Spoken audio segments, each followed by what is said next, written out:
اعوذ باللہ من الشیطان الرجیم، بسم اللہ الرحمن الرحیم۔ حیض کی حالت میں نیاز پکانا اور کھانا یہ کیسا ہے؟ تو یہ ہے کہ فقہ جعفریہ میں دیکھیں، ایک مسجد ہوتی ہے، ایک امام بارگاہ ہوتا ہے۔ مسجد کے احکام الگ ہیں اور امام بارگاہ کے احکام الگ ہیں۔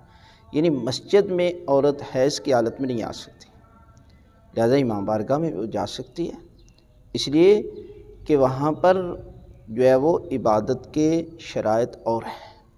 اس لیے حیض کی حالت میں عورت نماز نہیں پڑھ سکتی، روزہ نہیں رکھ سکتی، مسجد میں نہیں جا سکتی، اور اللہ اور اللہ کے رسول اور اہل بیت کے ناموں کو چھو نہیں سکتی۔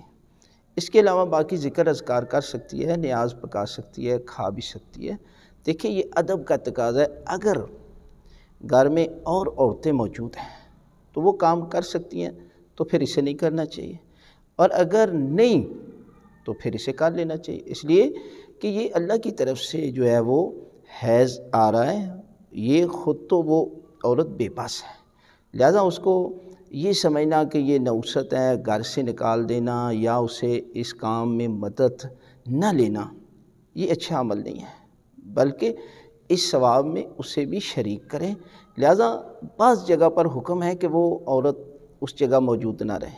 مثلا اگر کوئی بندہ فوت ہو جاتا ہے تو وہاں حیض کی حالت میں اس عورت کا اس کے نزدیک رہنا جائز نہیں ہے، لہذا نیاز پکانا یا کھانا اور اس میں مدد کرنا، لہذا یہ کر سکتی ہے، کوئی قباحت نہیں ہے۔